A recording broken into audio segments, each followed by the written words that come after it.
Good morning, good afternoon, and good evening, everyone. Thanks a lot for joining the workshop for today, where we have really the honor to have Baba Ayer. No, it wasn't good. Didn't sound like how Baba wanted to be No, it pronounced. was right. The pronunciation was perfect. Thanks, Comrade. And who is Health and Social Services Officer at the Public Services International. Thank you so much, Baba. You made time to join our conversation, and you're joining next week too. We know you are extremely busy, so we are really, really grateful that you found time to join us. People that are here, Baba, have watched your video lecture for the second chapter, which is about the role of workers for a vision of quality public services. But it may be helpful to actually kind of bring together some of those key points that you want to drive in about 5 to 6 minutes, and then we open up for discussion, because the idea is really that we have as much time as possible to discuss with the participants who may have specific questions to you. We have also collected some questions that came through the registration process, and we are going to share those with you in the conversation, especially if there are no questions from the participants. So over to you, Baba, and thanks so much again for joining us. Thank you, Edlira, and thank you very much for the invitation, and thank you to everybody joining this meeting. It's a pleasure. Well, the topic, looking at public services and the place of workers. The point of departure is even the importance of quality of public services. Uh, PSI, which was established in 1907, has always stood for universal access to quality public services. I just shared in the chat the program of action as adopted at our 31st World Congress last October, and which, I mean, people over profit in a world of multiple crises. And the issue about quality public services, that universal access to quality public services, it's has economic, political, and social benefits in so many ways. First and foremost, is that it entails the building of more inclusive societies.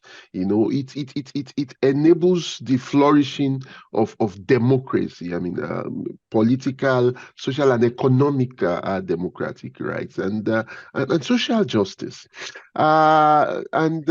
But the thing is this: the quality public services can be delivered only with workers who are well remunerated, whose trade union rights are duly respected, and because we are part of the communities. So the communities we are serving, that's one thing that distinguishes public workers that deliver public services, is that we are part of the communities that we serve. So over the years, you have seen the decision to provide public services. It's not only been that before the last 40 years, because over the last 40 years, you have seen a rolling back of consensus that had lasted a longer period based on the need for building more democratic societies and so on and so forth. You have had new public management in which you are having commodification of public services. And when we talk of public services, we're talking of healthcare, we're talking of sanitation, we're talking of education, we're talking of administration. A lot of these have been handed over to private providers, but they are still public services. But private providers, the privatization in different ways lead to taking this up as commodities instead of as fundamental human rights.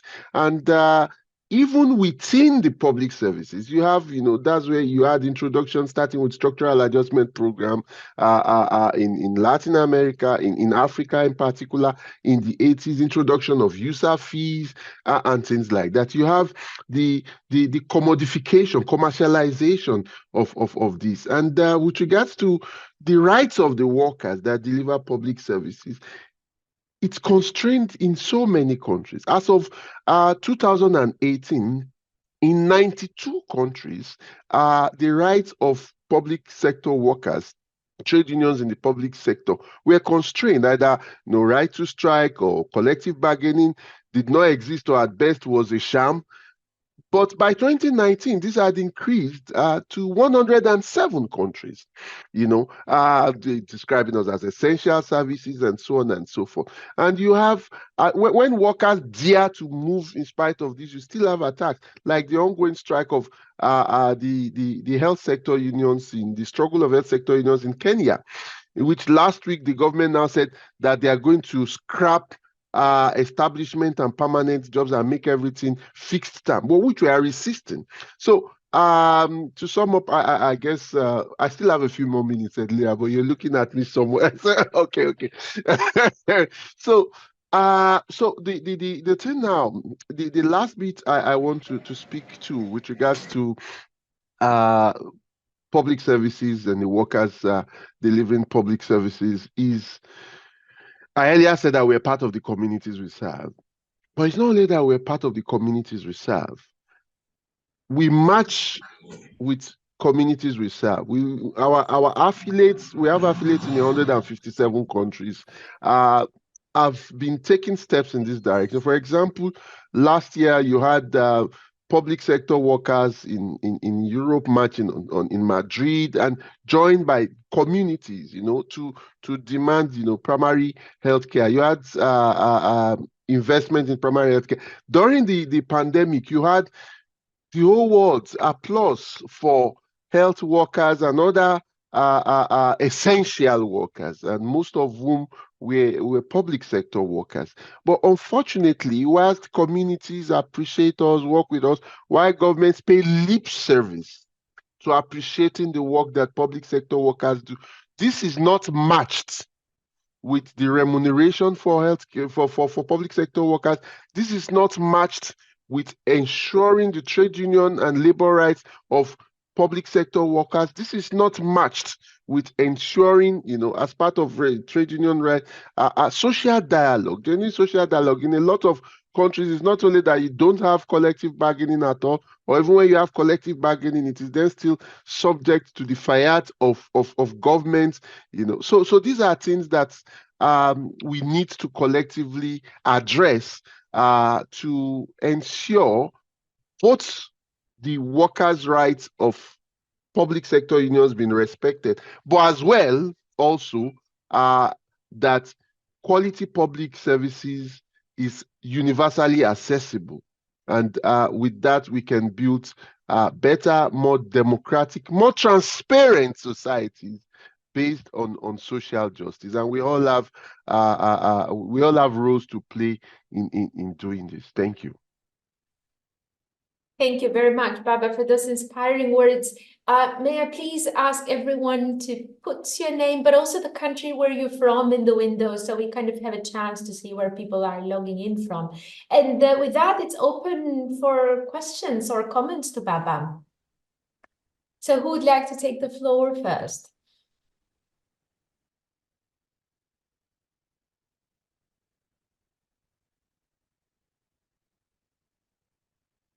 If not, Baba, there were some questions. No, someone was raising the physical hand, Brian. Oh, okay. Oh, sorry, I didn't. Yes, go ahead, Brian.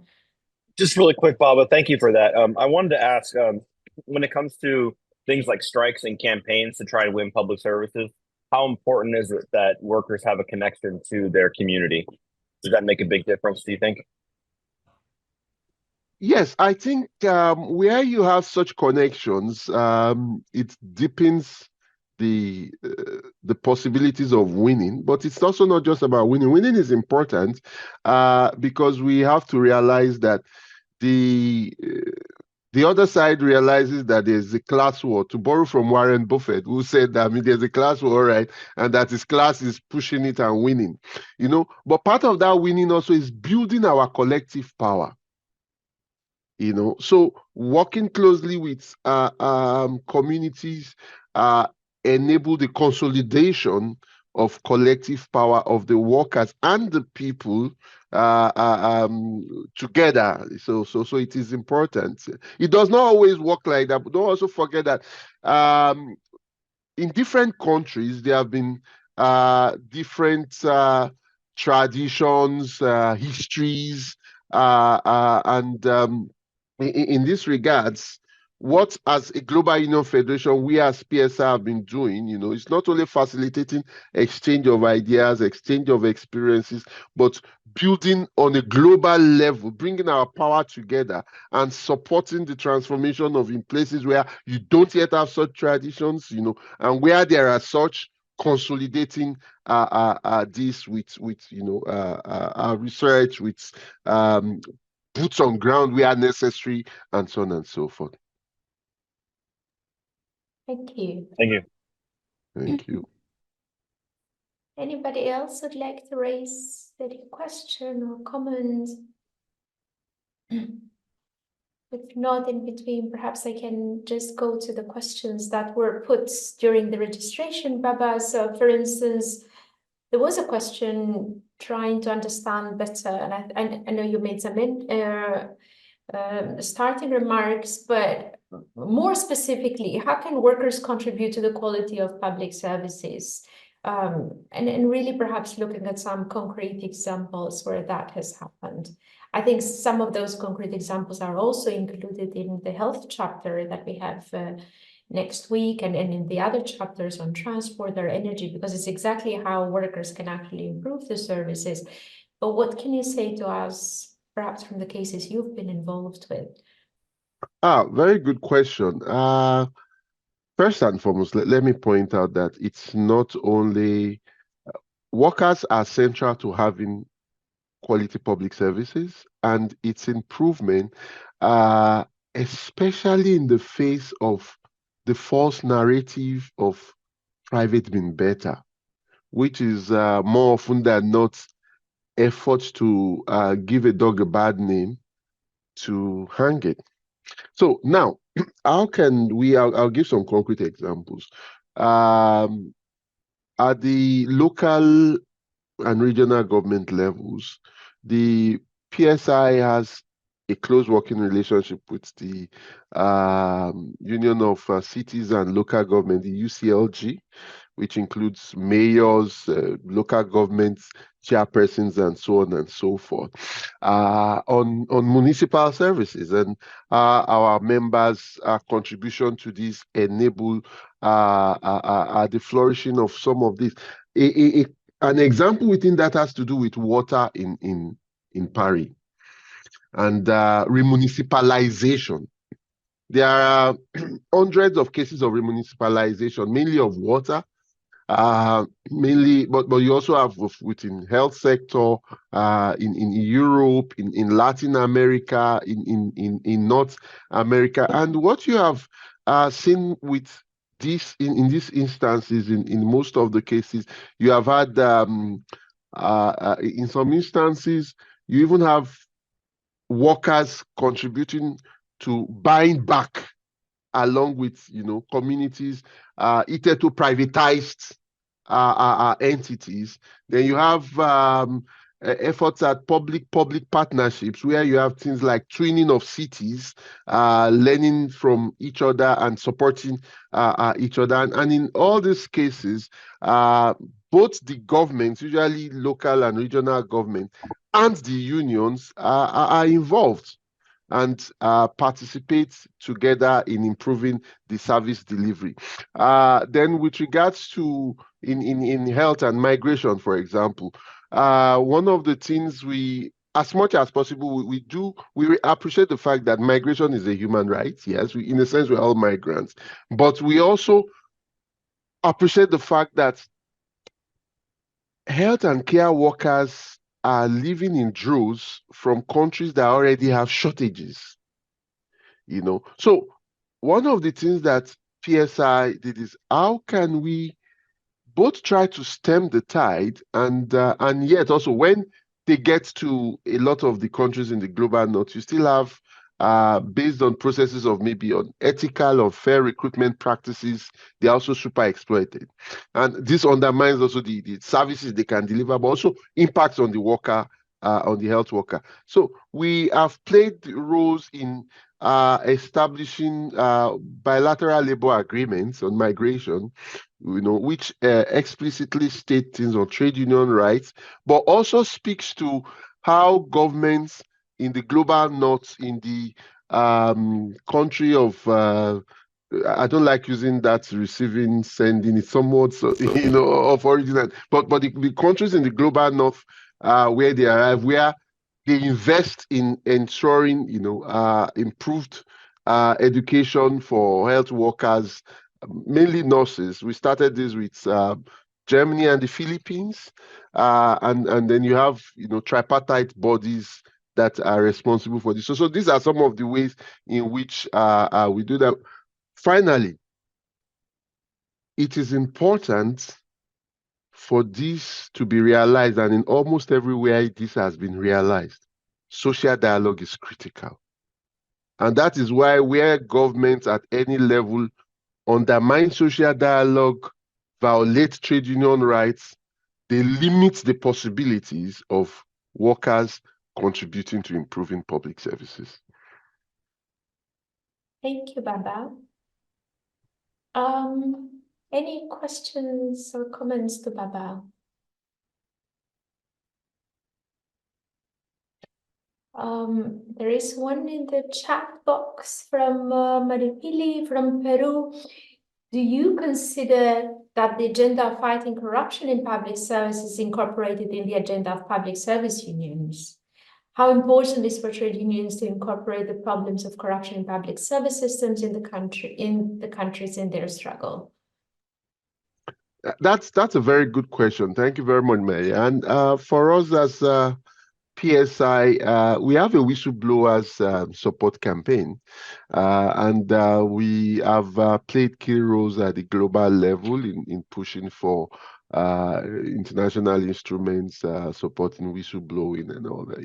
It's a central aspect of what public sector unions do, to different extents in different countries, especially depending also on the extent of repression in different countries. And while we're saying that, one of the things that has to be highlighted, because often as part of that, giving a dog a bad name to hang it that I mentioned earlier, usually there's this narrative of corruption being something public.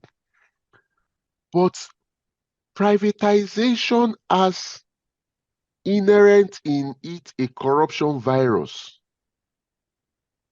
And you have, it takes different shapes. It takes different shapes. I'll give an example from Nigeria. This was even before I joined the PSI last week. When and I was a member. I was Deputy General Secretary of the Medical and Health Workers Union of Nigeria at the time. And when the federal government commenced privatization it was stopped in its tracks, of federal medical centers, starting with PPPs in the Federal Medical Center, Owerri. There was a lot of money exchanging hands, and our branch there cried out. The workers were sacked and all that. But the joint health sector unions had to step in to fight. So to answer you, Maria, yes, in several unions, it is explicitly spelled out. If you also look even at the program of action of the PSI, that it's also spelled out, and we support public sector unions in different countries, including in standing up against the repressive measures by governments when they shout out about corrupt practices.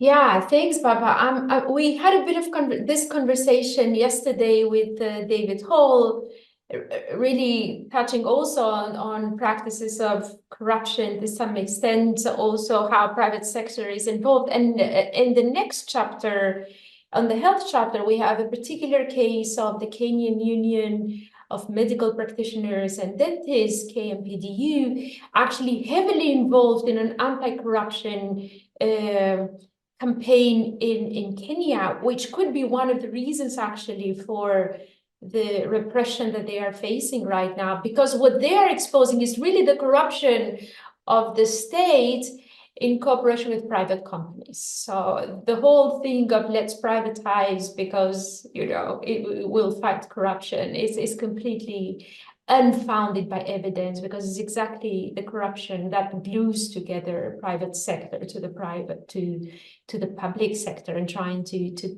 extract more money from it.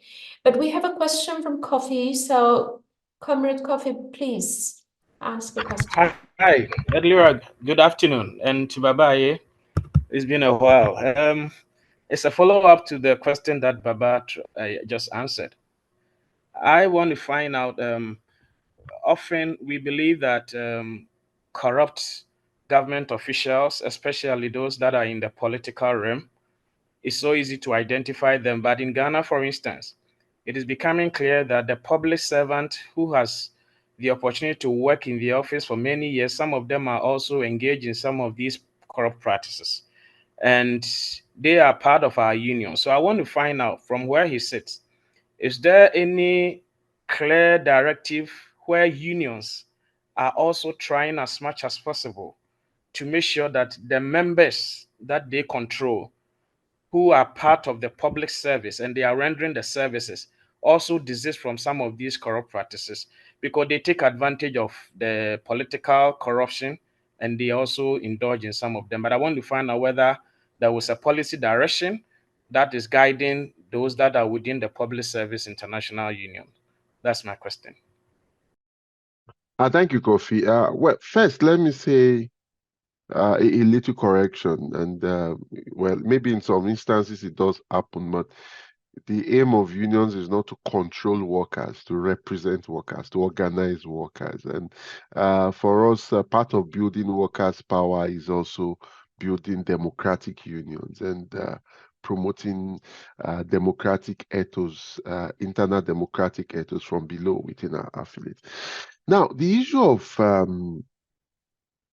corrupt workers in the public services, there are two sides of the same coin to it. One,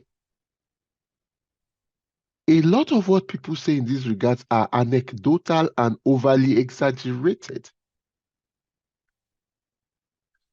And I mean, so you have it's blown out of proportion in the first place, and it is more often than not backed with evidence.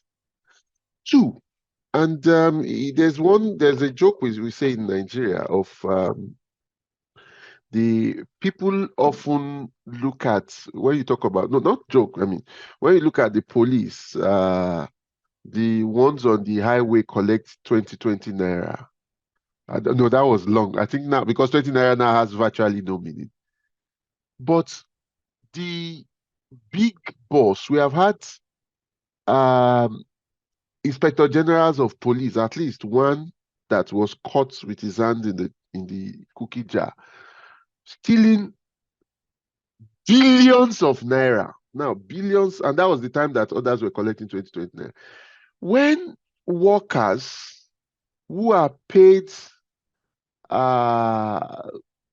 miserly starvation wages collect maybe some shekele CDs to process your paper or this or that, it is a systemic thing, and it is not so for me, it's that I think that we should place the blame where it is, at the doorstep of the system, which does not only promote corrupt practices in general, but also fosters that narrative of, oh, the public sector workers are necessarily corrupt. We should not fall without dismissing the fact that such exists, and that's why I say it exists, but even that has to be contextualized.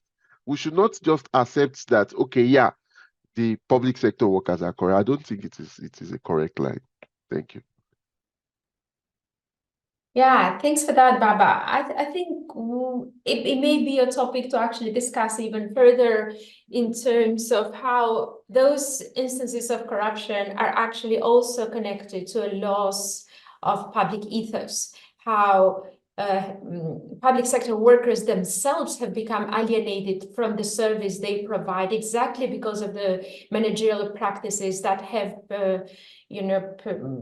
permitted this kind of alienation from what the service from even the spirit of serving their own communities. And it needs to be taken seriously, I think, also as a question within the union, particularly in those countries where we find more cases. But we have Comrade Nico from Argentina, a hot country right now. So yeah, over to you, Nico. Well, yeah. Can you hear me properly? No? Yeah, well, because I'm in. Well, thank you, Baba. We were just interacting recently in Berlin, and precisely Mark Hoffer at the GLUE conference was talking about the tectonic shifts we are assisting worldwide. But obviously, my question is more localized from Argentina, where public services are being challenged sharply. We're going on a general strike tomorrow.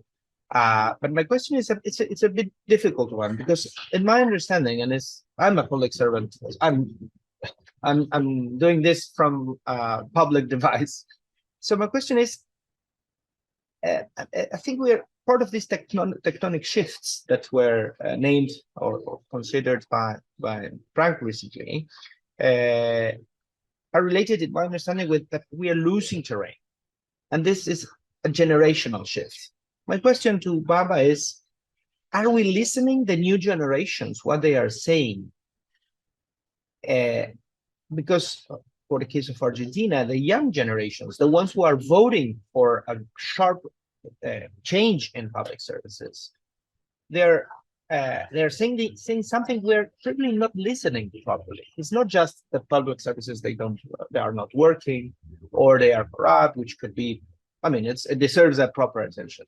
But young generations, they are saying that they are not interested anymore in that. It's like, sorry for the, I'm quoting, they give a shit for public services. So part of the tectonic shifts, in my understanding, have to do with delivering an accurate message, or understanding what, for instance, new generations are saying. Because for the case of Argentina, and this concerns very, very deeply the unions. I come from ATE, Baba, we were talking about the public service unions in Argentina, with which they remain very strong, but we remain strong in our little bubbles. We are not talking to the people anymore. The question is, are we using the proper language to address the criticism that is expanding? Because in my understanding, we are losing terrain, because the far right is using more persuasive messages. So are we using the proper language? The tectonic shifts we are assisting, do they include the type of strategies we are accustomed?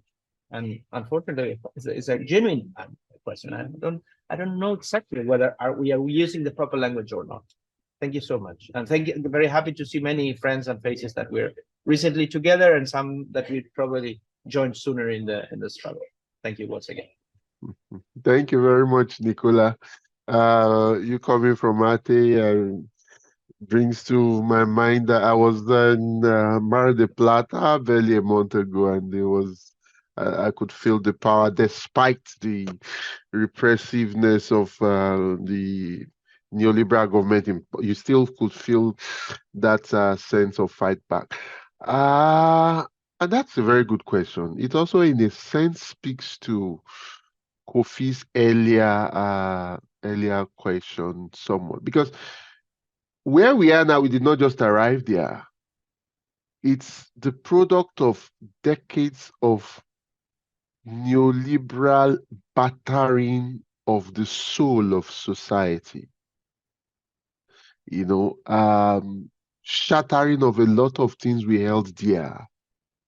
I mean, Thatcher flagged it off when she said, look, there's no such thing as community.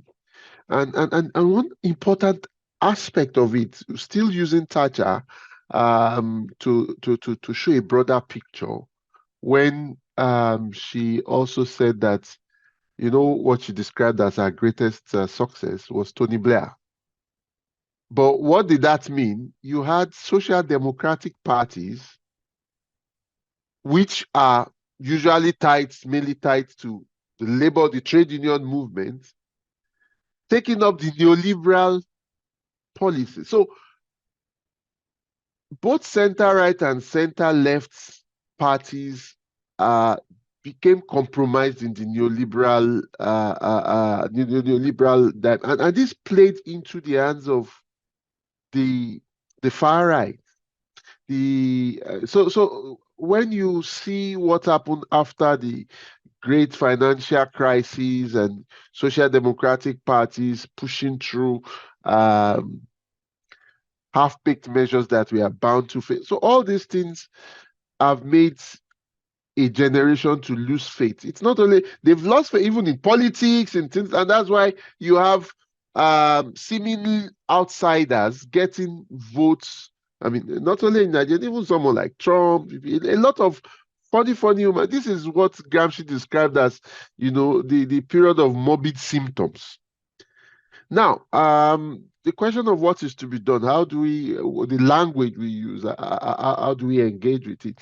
I also think that we are not doing enough, but that is also because we are having to unlearn and relearn. Now, there are things that could facilitate, engender, promote this contradictory but this unified but contradictory, and this includes strong youth structures in our unions. Because you cannot, we have a saying in my place, you cannot barb somebody's head when the head is not there, when the person is not there. Gone are the days. There was a time that the head of the youth desk of the ITUC in Africa was a man in his 70s. So these kind of things, I mean, that might be an extreme, but this kind of things can work. We need to get the youth involved, not in a tokenist, formalistic manner. And as PSI, personally for me, this is a talk I've tried my best to walk, partly because I got into radical politics as a student union leader, and I was spokesperson for the student movement at a critical point in our history against military dictatorship. So the union I was in Nigeria before I came to the PSI were the first to organize, a youth conference in the history of the trade union movement in Nigeria, and also I helped with getting sort done in my last work in Nigeria before coming to PSI. I moved from the first youth conference of the Nigeria Labour Congress to the airport to come and resume here at PSI. But now with PSI too, one of the things we did for the first time at our 31st World Congress last year, we have youth titulars. We've had youth committees for a while, and activities for them, including using the social media, including and supporting unions on how to mainstream in concrete terms youth involvement in the union. So it's not an easy thing, because it's trying to reverse a long-term wrath, and it will go beyond just talking to the youth to doing things that the youth will see make sense as being qualitatively different from what they have known as the trade unions, the centrist bodies, being partly culpable in making our society, pardon my French as well, shitty,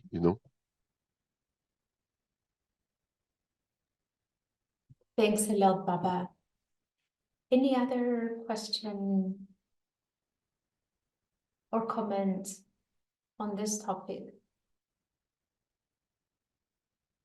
Baba, may I pick up on a question that was sent to you, was sent in the registration?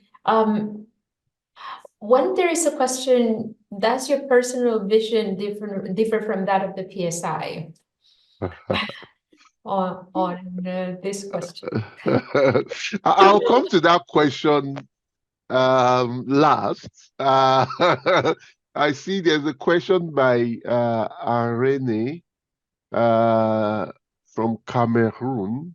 Yeah, but it's like it requires to type it down in the chat box, and I think we somehow discussed the question of corruption. So Okay, yeah. True. anybody would like to make perhaps a summary and write it down, it would be great. Okay. If you want to take that question at the end, yes, of course, and let's have it at the end. Okay, I can come to it then in some way.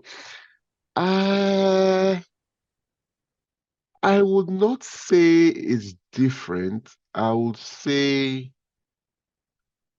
my personal, I mean, I say this without, and I say this with all due respect to the man whose words I used when he said it's the struggle is my life. Becoming a trade unionist was a conscious choice. I became radicalized quite early in life. I was 13 years old when I got radicalized. I went to visit a friend during the holidays, and when I came back home, I could hardly eat because the house, it was a one-room thing, pots, pans, and I was like, when my dad was like, "Hey, young man, what's wrong?" And when I told him, what he told me changed determined the trajectory of my life, and it was like, look, there are people that even live worse than this, and the reason why your friend and his family, the mother was a widow and about 5 siblings, and live like that is because a few people have much more than what they will ever need for generations. And then I started reading. I started trying to understand. So by the time I even got to the university, just before I turned 17, I was a revolutionary, and no apologies about it. I have never hidden anywhere I've worked that, look, I'm not here. I'm here for the long run and plus, I don't just want to build a better capitalist society. I actually think it is illusory. It is an illusion to think that you can have emancipatory capitalism. Yeah, you could have something better along the way. You could win concessions, but we built this bakery. We should take it, not just appeal for better loaves of bread from it. So PSI, I'm proud of PSI. PSI, partly because of the ethos of the public's ethos that grounds it. It's one of the more left inclined one of the more left govs, for you could put it like that. This without prejudice to a number of other govs. I think that working at the international trade union movement, there are only 2 govs I personally could, if I weren't working in PSI, it would probably be in IUF. And the case of the IUF's own history has to do with partly the work of the great man, the Dangalin, and whom I hold in very high regards, because these are the govs that I see share the vision of much more than economism, much more than collective bargaining to systemic issues of building a better society. So I hope that answers your question. I'm not sure, man. Yeah, very much so. Thanks a lot, Baba.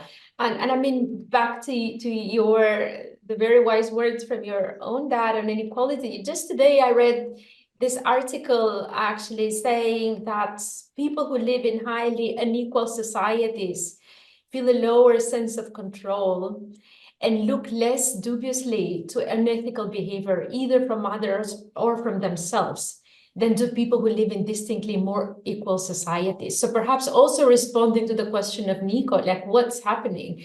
But all these things are so much interrelated, and that's why we have the likes of Milei coming in. So everything that seems outrageous seems not to scandalize people, also because of these high inequalities. There are data for this one. I thought that was quite interesting, actually, that they've made that kind of connection. But yeah, thanks a lot. There is another question, Baba. PSI is aiming to support us in our campaign in care economy to recognize domestic workers to be part of it. Are you considering this part also in your advocacy work as part of the care work, perhaps discussion? Yeah, care is an increasingly important aspect of social life. It's always been important. It's part of what it's central to human civilization. And for us as PSI, right from 2017 at our 30th World Congress, one of the things that I highlighted then is, though social care had always been part of what we should be doing, but there hadn't been such capacity. We've expanded on such capacity between the last two congresses. And with regards to the domestic, we've had close working relations with the IDWF and also with Virgo. Would even be collaborating on a number of things in the ILC coming up next month, and which, as you know, there's the care discussion at the heart of it. We collaborated in responding to the general survey on the care economy in 2021, 2022. And yeah, and we hold IDWF in deep respect. And also, don't forget what I said earlier when I was talking about IUF's traditions. IUF and Virgo were central in the emergence of the IDWF and our allies as well as PSI. So yes, we are kindred spirits, and we'll continue working together. Thank you. Thanks a lot, Baba.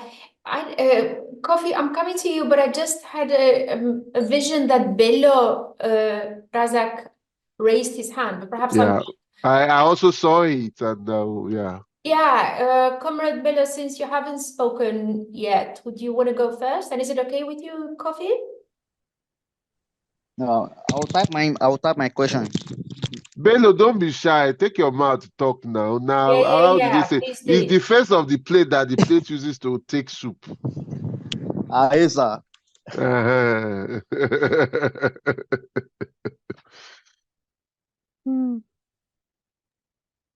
So, Bello, do you want to say something? You muted, and we can't tell whether you're talking or not.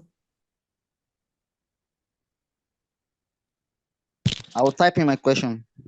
Okay. Oh, you're I typing think yours. I think Bello is chopping. You know, table manners. When you are chopping, you don't talk. Yeah. Comrade Kofi, over to you. Okay, thank you, Adlura. Baba, help me out with this.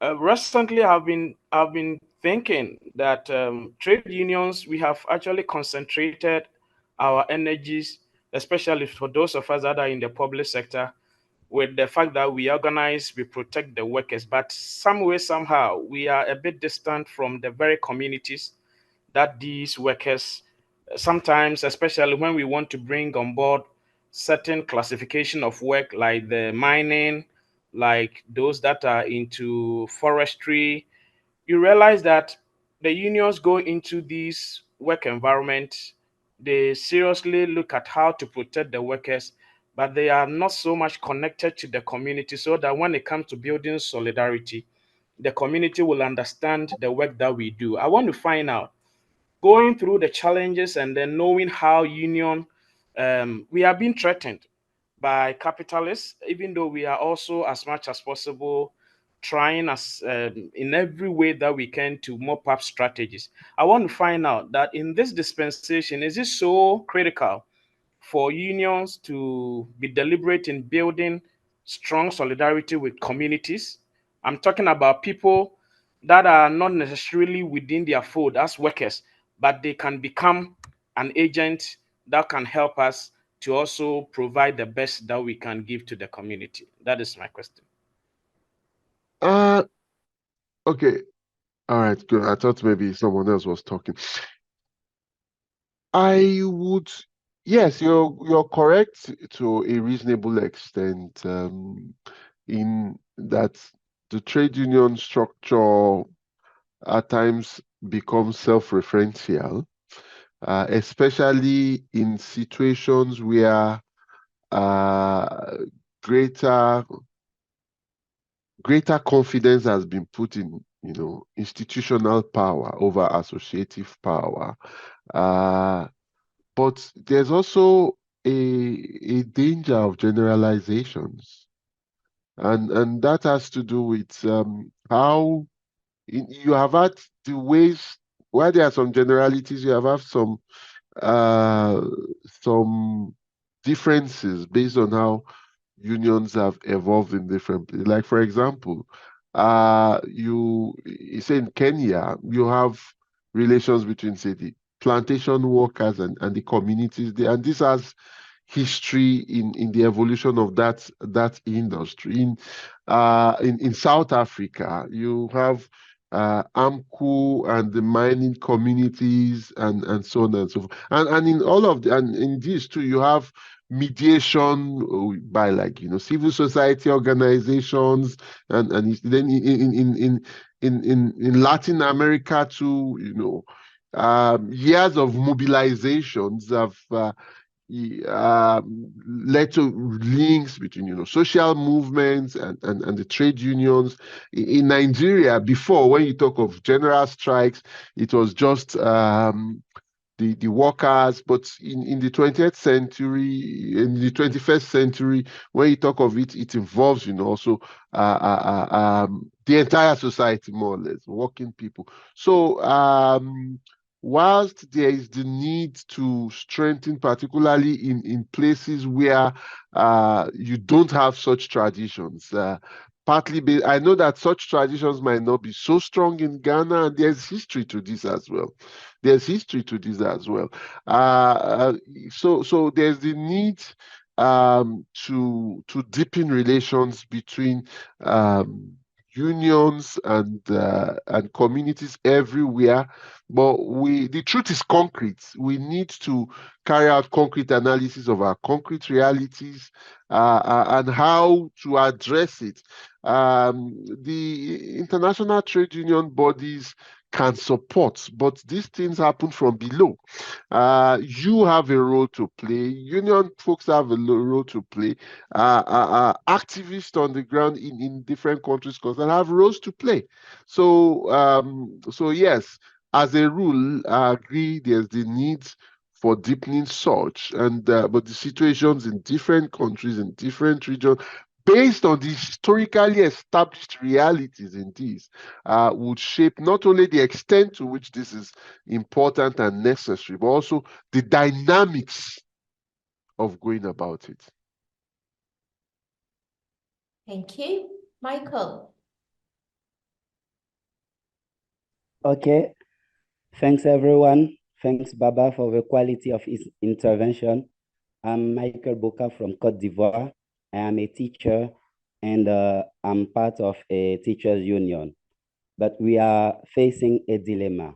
It's concerning advocating for universal access to equality education as part of SDG 4.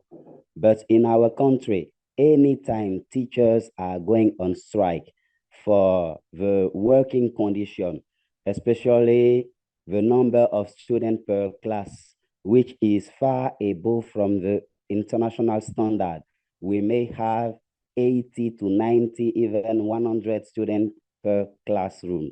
And this situation is very worse, even for students and also for us to help students learn correctly. But when we decide that this point be part of our strike, population is always against us, thinking that teachers like going on strike for any reason. So how to tackle this and make the population work alongside with us and help government to make efforts for this universal access to education? It is very difficult. And since the unions fails at this, we only concentrate on our wages and salaries affairs. So what could be done to reverse this situation? This is our concern. Thanks. Thank you very much, Michael. Talking of you coming from Côte d'Ivoire brings nostalgic moments of evenings with Acheke and Aloko with Brazil Ivorian at Abidjan to my mind. To your question, first and foremost, I am trying to remember now if this was either Fox or Flanders, but one of the fathers of industrial relations from undergraduate days was like that. Look, the primary reason for existence of trade unions is to further the interest of its members, and it should have no apologies about that. Be that as it may, there is also to draw from, Gramscian politics, the need to go beyond the corporate interest of that class to build hegemonic leadership, and that means engaging with the communities. You have actually also spoken partly to the answers of the question you raised, and I think it's Brian is also speaking. There have been successful teacher strikes in that focus on community. Exactly, and now it is not even only enough to focus on community benefits. It is important to engage with the communities. I'll give you an example with the university teachers in Nigeria. It used to be a conservative union. It was seen as elitist for several decades. But one of the things they started doing in the 80s was engaging, the public symposiums, reaching out to several other unions, associations, and communities on why, and that why that period was significant was that was when the structural adjustment program was starting, with attacks on public education and all that, explaining why there was a need for a fight back to ensure that children of poor people as well could have access to education. So there's the need to reach out. There's the need to let the communities appreciate the fact that your struggle is their struggle, and for them to see those linkages. And so now you have had strikes of almost a whole year in Nigeria where, the ASU, despite everything, it was not so, it was not, despite all efforts by the government to paint it in the colors of the villain, the people still supported it. So the union needs to build rapport with the people, with the communities you serve, showing them their struggle. Your struggle is their struggle, and the struggle for their children. Voila. Yeah, thank you, Baba. And perhaps even changing the type of industrial actions, the traditional industrial actions. I think we had last week a discussion how, for instance, in some cases in the health sector, instead of withdrawing work and going on strike, there have been examples where actually trade unions have called in their retired members to show the communities how a health service would be if it's sufficiently staffed. Or, for instance, in the transport sector, how the union would decline to collect the fares and telling people this is how it is to actually travel for free. So rethinking the type of action, industrial action, in a way that connects to the needs of communities rather than, going for what would hurt the capital, because in this case, it does hurt the communities, actually, these kind of strikes. Yeah, thank you. Any final question? We have about 5 minutes. So if anybody has any burning question, we could take it with Baba now. Otherwise, I will take a question, if I don't see any other hand, that was raised, kind of a specific question, Baba. So if somebody who is a trade union member and is saying, how do I impact my own office to accept and embrace quality service? So how do I make my own union to embark in this campaign for quality public services? Raise your voice. One, ordinarily, your union should have, even branch meetings, meet monthly. Join this, speak out in places where they don't ask questions why they don't. If there is no union, no branch, and there's a union that your workplace should be affiliated to, take steps to get that done. We all have roles to play. We all have roles to play. And you might not immediately get action done, but persistence, tenacity is important in putting your voice out there and standing up for what is correct to be done. I'm not sure, did Bello then drop anything in the, not to put him under pressure, as I said, if he's busy, no problem. I just wanted to be sure I didn't miss it. All right. So I hope that answers the question you raised, Lira, no? You are muted. Baba, yeah. Yeah. Baba, yeah.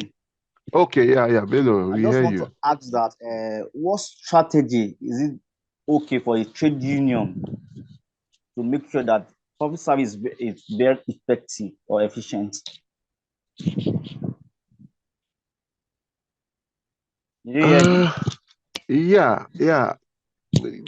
Multiple strategy. Well, the Lira also spoke to some of the. I mean, the thing is advocacy, campaigns, and also coming up with alternatives and mobilizing around them. Because I'll give some examples, and with which you might relate with, like in Nigeria, when the structural adjustment program started, the NLC came up there with workers' charter of demands, and these were not just for economic benefits of the workers. They also related to issues of investment in public services and ensuring access to social services, education, healthcare.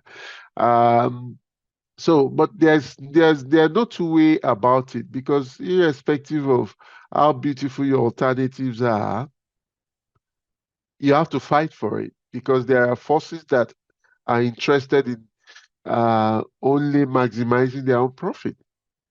And these hold sway more over government than the working class, except where the working class then brings together its collective power to bear with alternatives put forward. It's not an easy thing. It's not that it will come automatically, but struggle is the way. Struggle, but with ideas, with alternatives on how quality public services could be won. Does that answer your question, Bello? Yes, sir. Thank you, sir. And no, excuse me. I am not a knight. I've never been one, and I have absolutely no intention of being one. So our comrade sounds much better in my ears than sir. Huh? All right. Okay, good. All right, sir. No. Yeah, well, thank you so much. Yeah, we have, I don't know, Baba, do you have a minute for a final question from our comrade from Nepal? Okay. Lokendra. And it's more to do with strikes. Yeah, and that's what I was saying of you had increase from 92 to 107 countries between 2018 and 2019. And then even during the pandemic, you had workers in several places, arrested. Like in Zimbabwe, 39 members of our affiliate, the Nurses Union, were arrested for they hadn't even commenced the strike. They were planning response to government's unilateral dissolution of collective bargaining process. So what are the strategies and tools? One, the issue of utilizing the supervisory mechanism of the ILO, and I think that's one of the things you'd learn in the GLUE Online Academy MOOCs.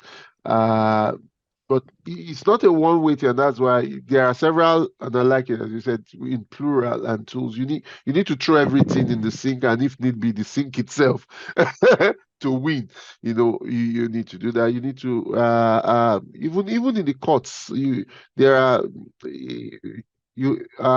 unjust laws could be challenged in courts, in local courts. Even also in regional courts, there have been things that a number of countries in West Africa and even Africa writ large have tried to suppress, but which lawyers have gone to, like the African courts, like around because there are covenants like the African Peoples and Human Rights Charter, which have been taken on to take governments to courts at the African Union level. Then look, resistance, to draw from Oscar Wilde. I mean, disobedience, rebellion, these have been central to progress. You need to fight. You need to go on strike at times, even when it is illegal to do so, for you to win it as a right.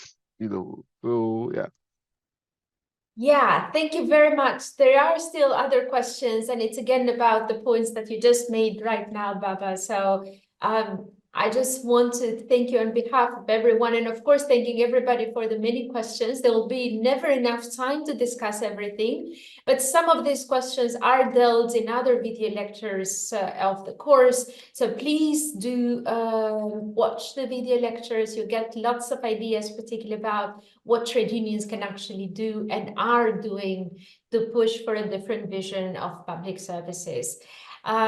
Thanks, everyone. See you tomorrow for another workshop, and millions of thanks, Baba. And yes, we keep the struggle on. Thank you.